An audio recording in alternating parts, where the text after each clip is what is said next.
টাকার বিনিময়ে আমার আপন মা যেভাবে রাতে মানুষের সাথে কাজ করে গল্পটি শুনলে আপনার মেশিন দিয়ে পানি চলে আসবে, তাই হাতের কাজ করার আগে টিস্যু রাখুন ও কানে হেডফোন লাগিয়ে নিন। শীতের সন্ধ্যায় বাড়িটা নিস্তব্ধ হয়ে আসে। জানালার বাইরে বাতাসে দুলছে পুরনো ঝুলন্ত বাতিগুলো। সেগুলোর মৃদু আলো পুরো বাড়িটাকে এক রোমান্টিক পরিবেশে ভরিয়ে তুলেছে। আমার মায়ের গা থেকে ভেসে আসা মৃদু সুগন্ধি আমার মনে প্রশান্তি এনে দেয়, কিন্তু সাথে সাথে এক অজানা অস্থিরতা বাড়িয়ে তোলে। মা রিনি একজন সুন্দরী এবং রহস্যময়ী নারী। তার লম্বা চুল, হাসি আর চোখের গভীরতা যেন সবকিছু বলে দেয়া। তিনি আমাদের জন্য সব করেন, কিন্তু তার রাতের কাজ নিয়ে আমার মনে অনেক প্রশ্ন। মা প্রতিদিন রাত 10টার পর বাড়ি থেকে বের হন এবং ভোরের দিকে বাড়ি ফিরে আসেন। ছোটবেলা থেকে আমি দেখে আসছি, কিন্তু বড় হওয়ার পর সেই দৃশ্যগুলোকে আর স্বাভাবিক মনে হয় না। একদিন মাকে আমি থামিয়ে বললাম, মা, তুমি এত রাতে কোথায় যাও? তোমার কোনো বিপদ হবে না তো? মা একটু হেসে আমার গালে হাত বুলিয়ে বললেন, তোর চিন্তার কোনো কারণ নেই, আরাফ। আমি ভালো আছি। তার মুখে সেই স্নিগ্ধ হাসি, কিন্তু তার চোখের মধ্যে এক অদ্ভুত জটিলতা ছিল যা আমি ধরতে পারছিলাম না। আমার বন্ধুদের কথা মনে পড়ে গেল। তারা প্রায় বলতো, তোর মা কেন এত রাতে বের হয়? কিছু কি লুকাচ্ছে? তাদের কথাগুলো আমার মনের মধ্যে এক একটা সন্দেহ বুনতে শুরু করে। একদিন এক বন্ধু বলল, আরাফ, তোর মাকে আমি রাত 2টোর দিকে একটা পুরনো বিল্ডিংয়ের সামনে দাঁড়িয়ে থাকতে দেখেছি। একা। সেই রাতের পর থেকে আমি মায়ের পিছু নিতে শুরু করি। তার বের হওয়ার সময় আমি তার পেছনে পেছনে সড়ক ধরে হাঁটতে থাকি। শীতের ঠান্ডা বাতাস এবং শহরের নিঃশব্দ রাত সবকিছু যেন আমাকে আরও বেশি টেনে নিচ্ছিল অজানা জটিলতার দিকে। মা যে পথ ধরে চলেন সেটি অনেক পুরনো এবং নির্জন। গলির মোড়ে এসে তিনি একটি কফি শপের পাশে দাঁড়ালেন, আর আমি লুকিয়ে দেখছিলাম। হঠাৎ মায়ের মুখে অদ্ভুত এক উদ্বেগ ফুটে উঠল। আমি লক্ষ্য করলাম তার পেছনে একটি কালো রঙের গাড়ি ধীরে ধীরে এগিয়ে আসছে। মায়ের হাতের মোবাইল ফোনটা বারবার বাজছিল, কিন্তু তিনি ফোনটা ধরছিলেন না। আমি ছায়ার আড়াল থেকে সব দেখছিলাম। সেই মুহূর্তে মনে হলো মাকে কিছু বলতে যাব, কিন্তু গাড়ির ভিতর থেকে একজন অপরিচিত লোক নেমে এলো। লোকটি মায়ের দিকে এগিয়ে গেল এবং তারা কি যেন কথা বলতে লাগল। আমি কিছুই শুনতে পাচ্ছিলাম না, কিন্তু তার ভঙ্গিমা দেখে মনে হচ্ছিল কথাগুলো খুব জরুরি এবং তীব্র। মা অস্থির চোখে এদিক সেদিক তাকাচ্ছিলেন। লোকটি হাত বাড়িয়ে মায়ের হাত ধরে কিছু একটা দেওয়ার চেষ্টা করল, আর মা যেন একটু দ্বিধায় পড়ে গেলেন। এই দৃশ্য দেখে আমার ভেতর অস্বস্তি বাড়তে থাকল। কিন্তু ঠিক তখনই মা হঠাৎ পেছন ফিরে চলে গেলেন। আমি তার পিছু নিলাম। এবার তিনি আরও দ্রুত হাঁটতে লাগলেন, যেন কিছু থেকে পালানোর চেষ্টা করছেন। মা পুরনো একটি ভবনের দিকে চলে গেলেন, যা পরিত্যক্ত এবং অন্ধকারাচ্ছন্ন। ভিতরে প্রবেশের পর আমি বুঝতে পারলাম এখানে তার কাজের আসল রহস্য লুকানো আছে। চারপাশে ছায়া ছায়া অবস্থা, কিন্তু মায়ের প্রতিটি পদক্ষেপে কিছু একটা খুঁজে পাওয়ার ইঙ্গিত। তিনি কিছু একটা খুঁজছিলেন। আমি দূরে দাঁড়িয়েছিলাম। ভয় আর সন্দেহে মনটা কাঁপছিল। মা এক সময় একটি টেবিলের উপর রাখা একটা ছোট ব্যাগ থেকে কিছু কাগজপত্র বের করলেন। সেই সময় আমার চোখে পড়ল একটা লোক আড়াল থেকে বেরিয়ে মায়ের দিকে এগিয়ে আসছে। লোকটি ধীরে ধীরে সামনে আসতে লাগল, আর মা যেন সেটা আগেই বুঝতে পারলেন। তার হাতটা ধরা, কিন্তু মায়ের মুখে এমন এক অদ্ভুত শান্তি যা আমার মধ্যে ভয়ের সৃষ্টি করল। তুমি এখানে কেন? লোকটির কণ্ঠস্বর নিচু এবং তার চোখে স্পষ্ট রাগ। মা শান্তভাবে বললেন, আমি এখানে কোনো কারণেই আসিনি। আমি শুধু যা খুঁজছি তা পেয়ে চলে যাব। লোকটি হেসে উঠল, তুমি জানো না তুমি কত বড় বিপদে পড়তে যাচ্ছ। এবার আমার মনে হলো কিছু একটা ঠিক হচ্ছে না। আমি সামনে এসে মাকে বাঁচানোর চেষ্টা করব, এমন সময় মা লোকটির সামনে এক ধাপ এগিয়ে গেলেন। তার হাতে ছিল ছোট একটা প্যাকেট, এবং সে লোকটির হাতে সেটা দিয়ে বললেন, এটাই শেষ। এরপর আমি আর আসব না। লোকটি হাসল, কিন্তু তার চোখে কোনো হাসি নেই। মা পেছন ফিরে চলে এলেন, আর আমি তার পেছন পেছন। বাড়ি ফেরার পথে মা কিছু বললেন না। আমি তার কাছে জানতে চেয়েছিলাম, মা, তুমি কার সাথে কথা বলছিলে? মা একটুখানি হেসে বললেন, আরাফ, তুই বড় হচ্ছিস। সবকিছু জানতে হবে না। সময় হলে জানবি। আমি চুপ করে গেলাম, কিন্তু আমার মনের মধ্যে এক বিশাল প্রশ্ন আর জটিলতা তৈরি হল। মা কি এমন করছেন যা তাকে এইসব পরিত্যক্ত জায়গায় আনতে বাধ্য করে? তার জীবনে এমন কি লুকানো রহস্য আছে যা আমি এখনো জানি না? সেই রাতে আমি ঘুমাতে পারিনি। মায়ের রুমের দিকে তাকিয়েছিলাম, কিন্তু তিনি ঘুমাচ্ছিলেন না। তার চোখের গভীরে যেন এক অজানা অন্ধকার ছিল, আর সেই অন্ধকার আমাকে টেনে নিচ্ছিল আরও গভীরে। রাতের পরের দিন সকালে আমি ঘুম থেকে উঠেই মায়ের সাথে কথা বলার সিদ্ধান্ত নিলাম। তিনি আমার জন্য চা বানাচ্ছিলেন, আর আমি ভাবছিলাম কিভাবে প্রশ্নটা তুলব। মায়ের দিকে তাকিয়ে বললাম, মা, কাল রাতে যাকে দেখলাম সে কে? মা এক মুহূর্ত থেমে গেলেন, তারপর মৃদু হাসি দিয়ে বললেন, তুই কি আমাকে ফলো করেছিলি? আমি একটু লজ্জা পেয়ে মাথা নিচু করলাম। হ্যাঁ, মা। আমি জানি এটা করা ঠিক হয়নি। কিন্তু তোমার কাজের সময় এত রাতে বের হওয়া। আমি চিন্তিত হয়ে পড়েছিলাম। মা চায়ের কাপটা আমার হাতে দিয়ে বললেন, আরাফ, তুই জানিস, আমাদের সংসারের সমস্ত দায়িত্ব আমার উপর। আমি যে কাজটা করি সেটা আমাদের জীবনের জন্য খুবই গুরুত্বপূর্ণ। কিন্তু সবকিছু জানার সময় এখনো হয়নি। তুই আমার উপর বিশ্বাস রাখতে পারিস? তার কথা শুনে আমি আরও বেশি দ্বিধায় পড়ে গেলাম। কিন্তু মা, তোমার ওই কাজের জন্য যদি কিছু হয়? তুমি এত রাতে কোথায় যাও? মা চুপ করে আমার চোখের দিকে তাকালেন। তুই যা ভাবছিস তেমন কিছু নয়। তবে আমার কাজটা সহজ নয়, আর আমাকে সতর্ক থাকতে হয়। তুই কিছু না জেনে এত চিন্তা করিস না। সব ঠিক হয়ে যাবে। তার কথাগুলো আশ্বাস দেওয়ার চেষ্টা করছিল, কিন্তু আমার মনের ভেতর সেই সন্দেহগুলো আরও গা হয়ে উঠছিল। মায়ের চোখে এক অদ্ভুত অস্থিরতা ছিল যা আমাকে ভাবিয়ে তুলছিল। মা আমাকে আরও কিছু বলার আগেই চলে গেলেন। সেদিন সারাদিন আমি মায়ের কথাগুলো নিয়ে ভাবলাম। রাতে মা আবারও বাড়ি থেকে বের হলেন। আমি এবারও তার পিছু নিলাম। আগের মতোই মা পুরনো সেই গলির দিকে রওনা হলেন, কিন্তু আজকে তিনি আরও দ্রুত চলছিলেন। আমি দূর থেকে তাকে ফলো করতে থাকলাম। এইবার আমি আরও সতর্ক হয়ে থাকলাম যেন মা আমাকে না দেখতে পারেন।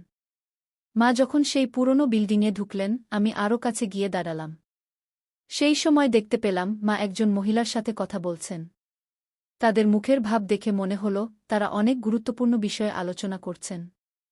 আমি কিছুই শুনতে পাচ্ছিলাম না, কিন্তু মহিলাটি মায়ের হাতে কিছু একটা তুলে দিলেন। মা সেই জিনিসটা নিলেন, আর তারপর ধীরে ধীরে সেখান থেকে বেরিয়ে আসতে শুরু করলেন। আমি তখনও কিছু বুঝে উঠতে পারিনি। আমার মনে সন্দেহ বাড়ছিল, কিন্তু আমি তখনও বুঝতে পারছিলাম না মায়ের কাজটা আসলে কি। একসময় আমি মায়ের পিছু নিয়ে যখন বাড়ির দিকে রওনা দিলাম, মায়ের হাতে ধরা প্যাকেটটা আমার নজরে এল। সেটা একটা ছোট ধাতব বাক্সের মতো, যার গায়ে অদ্ভুত চিহ্ন আঁকা। বাড়িতে ফিরে এসে মা সেই বাক্সটা তার রুমে রেখে দিলেন। সেদিন রাতে আমি ঘুমাতে পারলাম না। মায়ের রুমের বাইরে দাঁড়িয়ে শুনতে পেলাম তিনি কারো সাথে কথা বলছেন। তার কণ্ঠস্বরে উদ্বেগ ছিল। তিনি বলছিলেন, আমি আর বেশিদিন লুকিয়ে রাখতে পারব না। আরাফের সন্দেহ বাড়ছে। আমাদের কিছু একটা করতে হবে। আমার শির দ্বারা বেয়ে ঠান্ডা স্রোত বইতে লাগল। মা আমার সম্পর্কে কি বলছেন? আমি তার উপর নজর রাখছি সেটা তিনি জানেন। কিন্তু কি এমন লুকাচ্ছেন তিনি যা আমাকে বলার সাহস পাচ্ছেন না? পরের দিন সকালে আমি মায়ের কাছে গিয়ে জানতে চাইলাম, মা, তোমার রুমে রাখা ওই ধাতব বাক্সটা কি? মা একটু চমকে গেলেন। তিনি কিছুক্ষণ আমার মুখের দিকে তাকিয়ে রইলেন। তারপর মৃদু হেসে বললেন, ওটা তোর জন্য একটা উপহার। কিন্তু এখনই খোলার সময় হয়নি গে। কিন্তু মা, তুমি কিছু লুকাচ্ছ, আমি দৃঢ়ভাবে বললাম। মা তার হাতটা আমার কাঁধে রাখলেন। আরাফ, তুই শুধু জানবি আমি তোদের জন্য সব করছি। সময় এলে সব বলবো। কিন্তু এখন আমাকে বিশ্বাস করতে শিখ। আমি চুপ করে গেলাম। তার চোখে ছিল এক ধরনের স্নেহ, কিন্তু তার ভেতরে লুকানো ছিল গভীর কিছু, যা আমার জানা উচিত ছিল। সেই রাতে আমি আবারও তার পিছু নিলাম। এবার আমি পুরোপুরি প্রস্তুত ছিলাম মায়ের আসল রহস্য জানার জন্য। পথে মাকে আমি দেখলাম, তিনি কাঁধে সেই ধাতব বাক্সটা নিয়ে রওনা দিয়েছেন। আজকের রাতেই আমি জানতে পারব মায়ের জীবনের রহস্য।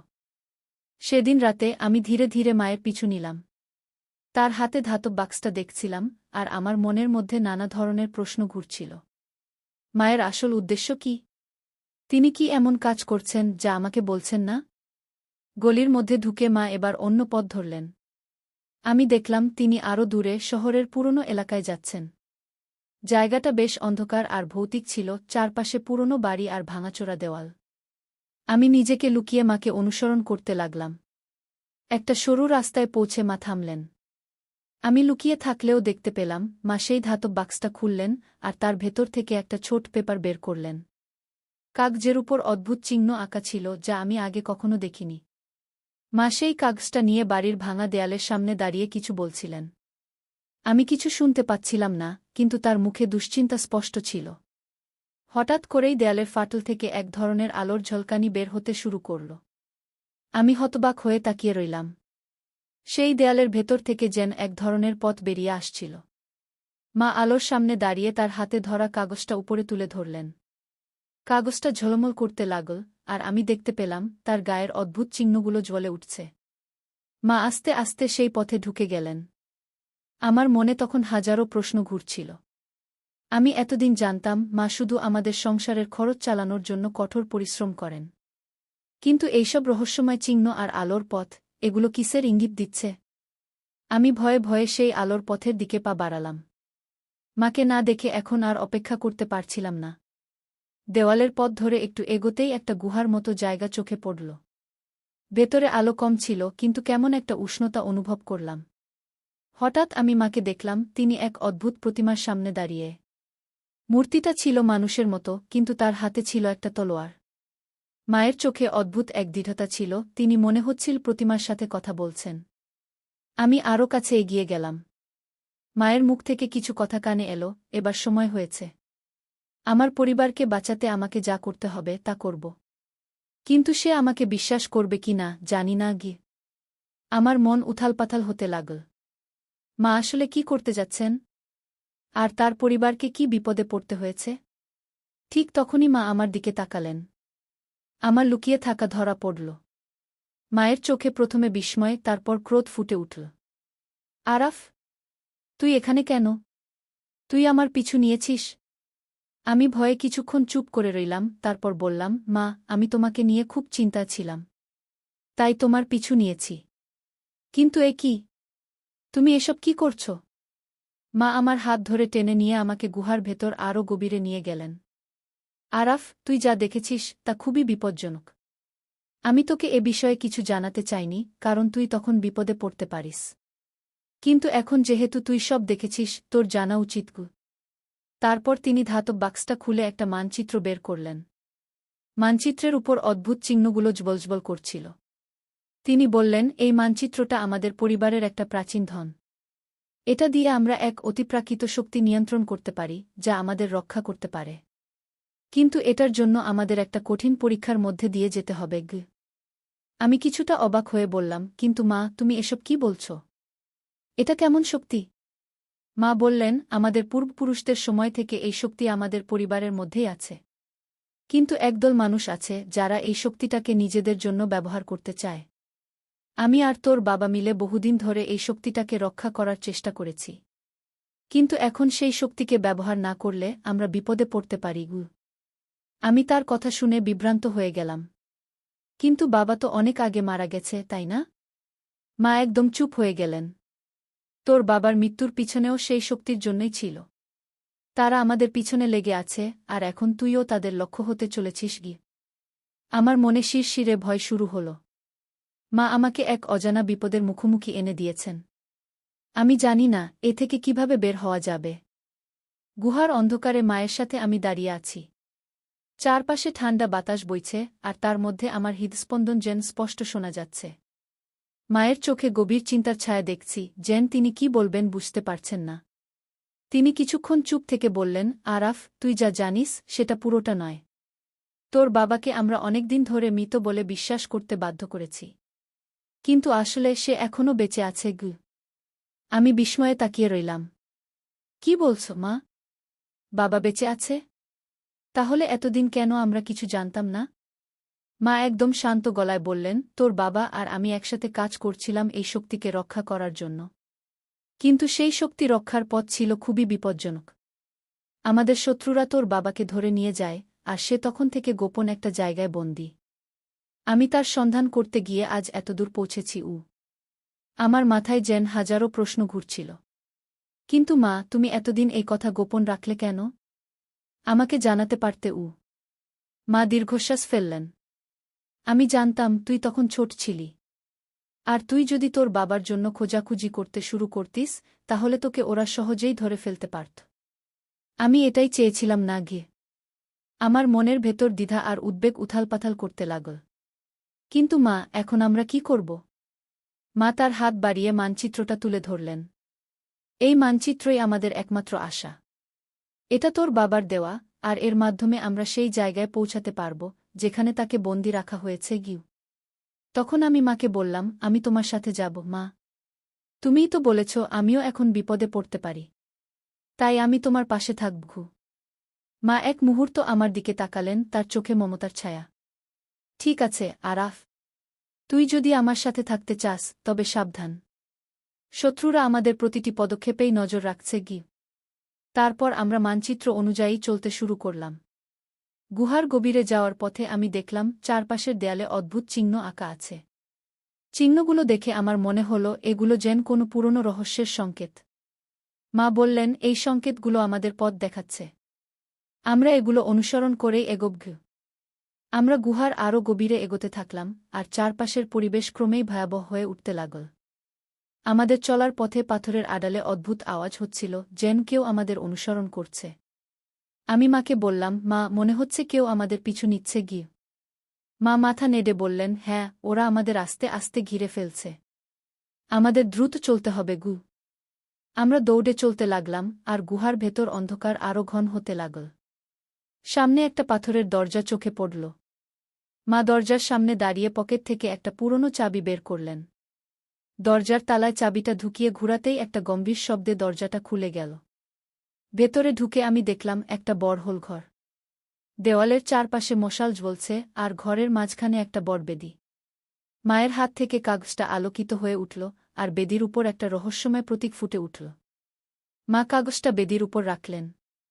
তারপর তিনি বললেন, এই প্রতীকটা খুললে আমরা পরের পথটা দেখতে পাব, যেখানে তোর বাবা বন্দী গু। হঠাৎ করে বেদির উপর থেকে ধোঁয়ার কুণ্ডলী বেরিয়ে আসতে শুরু করল। ঘরের মধ্যে এক অদ্ভুত বাতাস বইতে লাগল, আর চারপাশের আলো ঝলমল করতে থাকল। আমার মন কেমন এক ধরনের শিরশিরে অনুভূতি পেল, যেন কিছু বড় ঘটনা ঘটতে চলেছে। মা আমার হাত ধরে বললেন, আরাফ, শক্ত হয়ে থাক। আমরা যে পথে চলছি সেটা খুবই কঠিন। কিন্তু তুই আমার পাশে থাকলে আমি নিশ্চিত আমরা আমাদের লক্ষ্যে পৌঁছাতে পারব গু। গুহার গভীরে আমাদের যাত্রা ক্রমশ বিপজ্জনক হয়ে উঠছিল। প্রতিটি পদক্ষেপেই মনে হচ্ছিল যেন আমরা কোনো ফাঁদের মধ্যে পড়তে যাচ্ছি। মা আমার হাত শক্ত করে ধরে এগিয়ে চলছিলেন, আর আমি তার প্রতিটি নির্দেশ মেনে চলছিলাম। আমাদের সামনে একটা সংকীর্ণ পথ, আর তার শেষে ঝকঝকে সাদা আলো। মা বললেন, এখানেই সেই স্থান। আলোটা দেখছিস? ওখানেই ওরা তোর বাবাকে বন্দি করে রেখেছে। আমাদের খুব সাবধানে এগোতে হবে। আমরা ধীরে ধীরে আলোর দিকে এগোলাম। আলোটা তীব্র হতে শুরু করল, যেন চোখে লাগছিল। আমি মাকে বললাম, মা, এত তীব্র আলো কেন? এর মানে কি আমাদের বিপদের মধ্যে ফেলতে চাইছে? মা বললেন, এই আলোটা আমাদের দৃষ্টিভ্রম করাতে পারে। কিন্তু মনোযোগ রাখ আরাফ। আমরা যদি সঠিক পথে চলি তবে আমাদের কিছুই হবে না গিয়ে। আমরা আলোর মধ্য দিয়ে পা বাড়ালাম, আর হঠাৎ করেই চারপাশের সবকিছু কেমন অদৃশ্য হয়ে গেল।